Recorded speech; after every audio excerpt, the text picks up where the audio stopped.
And now, ladies and gentlemen, it's my great privilege to introduce Jody Williams, the current chair of the Nobel Women's Initiative, which supports and amplifies the efforts of women around the world working for sustainable peace with justice and equality. Ms. Williams is the recipient of the 1997 Nobel Peace Prize laureate for her tireless work in eradicating the landmines left behind in war zones all over the world. Please join me in a warm welcome to the World Peace Conference for Miss Jody Williams.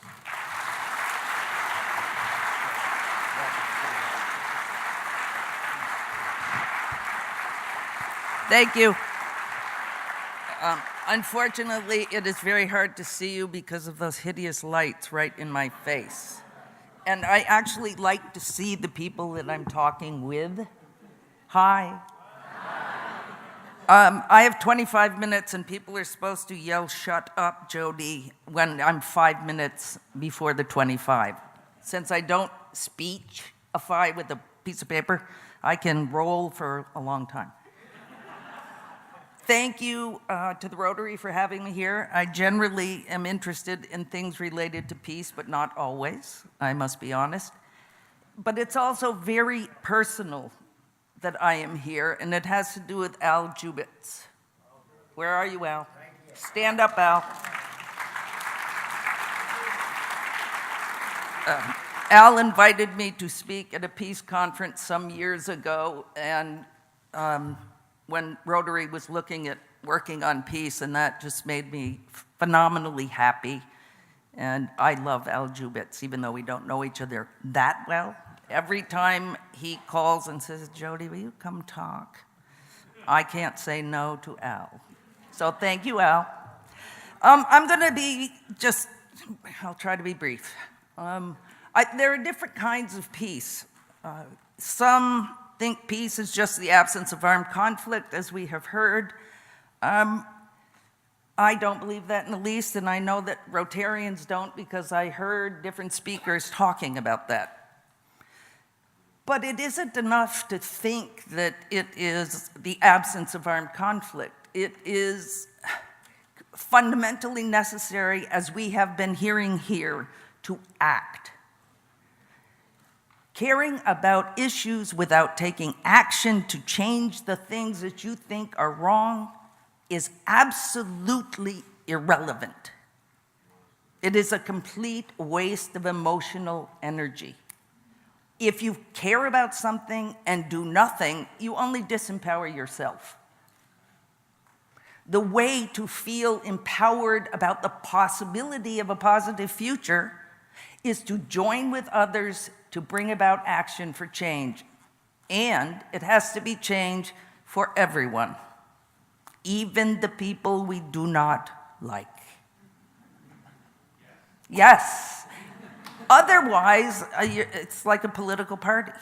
And I could go on about Trump, but I won't. I promised I'll be good. And I won't curse. My mother thinks it tarnishes my Nobel image. But I must confess, the F word is my favorite. It's a noun, it's a verb, it's an adjective, and an adverb.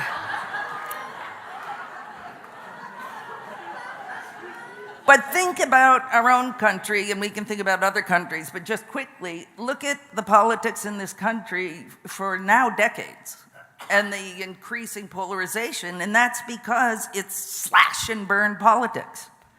It's about, my party won, we're going to do what we want, and the rest of you be damned. That is not a strategy for sustainable peace. It is not a strategy for dialogue. It is not a strategy for seeking the common good. Thus, if you really want to bring about change for the common good, it truly has to be change for everyone.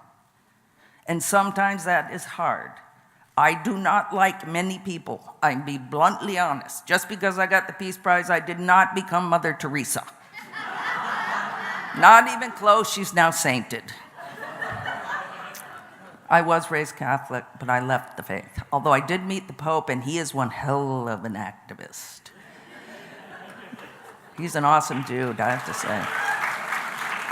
Awesome dude. Just a little story. Some years ago, a bunch of us laureates were in Hiroshima for a peace conference, and I was chatting with one of my close male laureate friends, the Dalai Lama, and we were talking about activism. I think we were like either married or I was his mother in a previous life, because we always joke and kind of slap each other a little bit, gently, of course. But we had been talking about activism over quite a few years. And so when it was His Holiness's turn to talk, he goes up, we're in Hiroshima and there are lots of people around. And he says, I'm a Buddhist monk, which is very obvious. He's wearing that saffron robe and his horrible brown shoes that do not go with the saffron. And he says, I'm a Buddhist monk, obviously. So I meditate. But that's because I'm a Buddhist monk. Meditation will not change this world. The only thing that will change this world is action. He became my favorite action hero at that moment. And I say that because I have been an activist since the Vietnam War. My first protest was in May of 1970. I'm 66 years old. Reasonably well preserved, but you should see my mom at 86. She's hot. She is. My dad was hot too. And then I worked against US military intervention in the Central America region for 11 years. Then I helped create the landmine campaign. And over the years, I have become more and more committed to nonviolent solutions to conflict. And that can only happen, in my view, if we relearn what peace really is. And I think some of you, if you've seen some of my videos on YouTube, I talk about the kumbaya form of peace. That is not peace. Kumbaya, the dove, doves are cool, but kumbaya, the dove, the rainbow, are also ways that the so-called realists who do believe in war, they're symbols that they use to disempower peaceniks, right? To make us feel like, we're tree-hugging liberals, that we wear Birkenstocks and eat granola. Personally, I despise Birkenstocks. I think they are ugly footwear, although they are used prolifically in my state of Vermont. But I think that we need to reclaim what peace is. I no longer talk about peace alone. I talk about sustainable peace with justice and equality. Without justice, without equality, peace is not sustainable. Without all of the elements that have been talked about here by other speakers, of some form of economic equality in this world, which is obscene in the red meat capitalism, which allows handfuls of individuals to have billions of dollars while other people live on $2 a day or less. Some have spoken earlier about the ideological splits, the government's desires for power.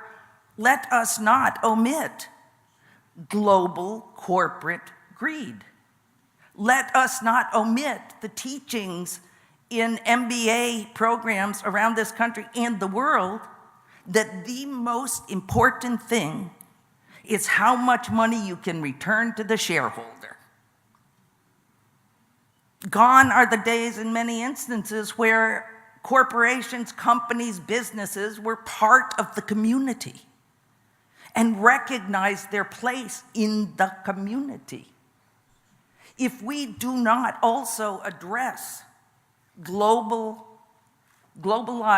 corporate greed and power, it will be harder to deal with war, peace, sustainable peace with justice and equality. And I think that's one that people have a very hard time wrapping their head around.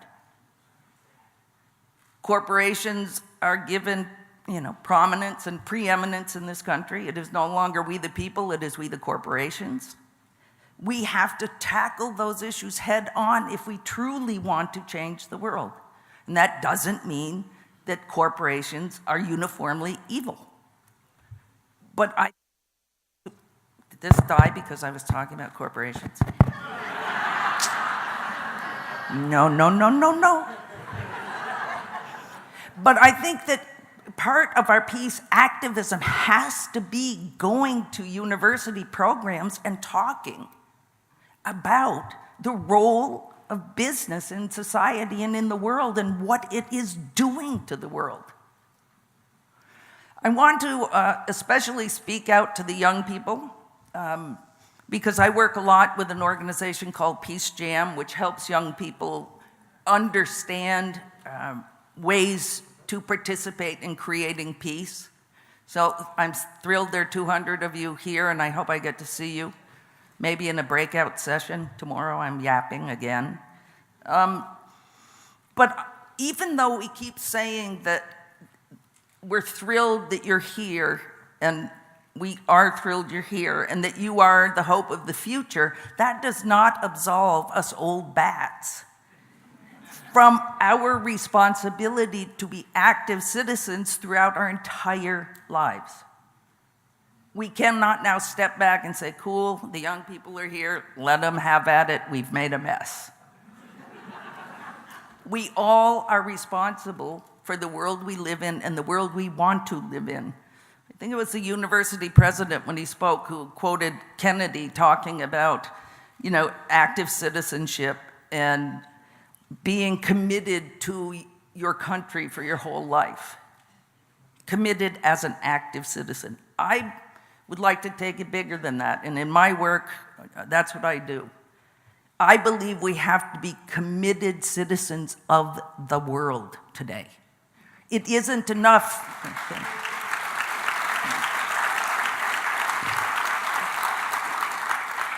It really isn't enough to say, God bless America.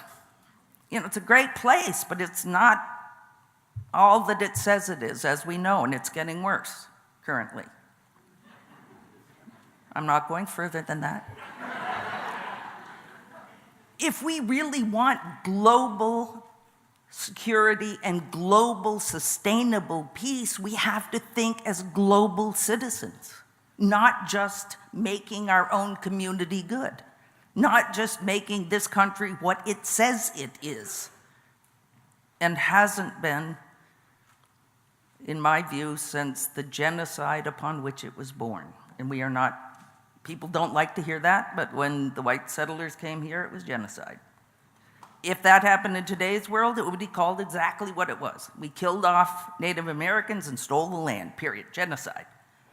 And until we can confront all of the good and bad aspects of the mythology that is any country, it is very hard to face head-on what needs to be done to bring about change. And that needs to be, as the quote that I always mangle, if you do not understand history, you will repeat it, and we see it again. Happening again and again and again and again. Just with the Obama administration and the Trump administration, and I voted for Obama, but I did not like all his policies, by the way.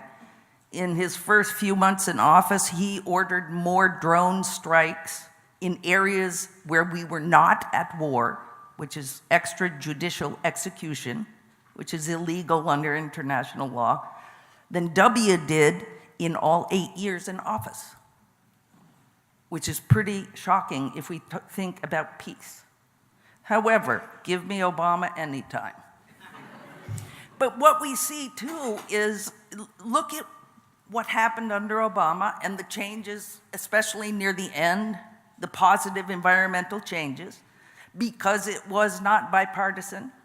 Look at where we're at now. We have to learn to work together. And one of the speakers said earlier, are we at Shut Up, Jody, yet? How close? Ooh. Keep talking, Jody. Okay. we have to learn to speak to each other. And I say that with trepidation because somebody asked me recently if I were invited to the White House, would I go? I said I'd kill myself first.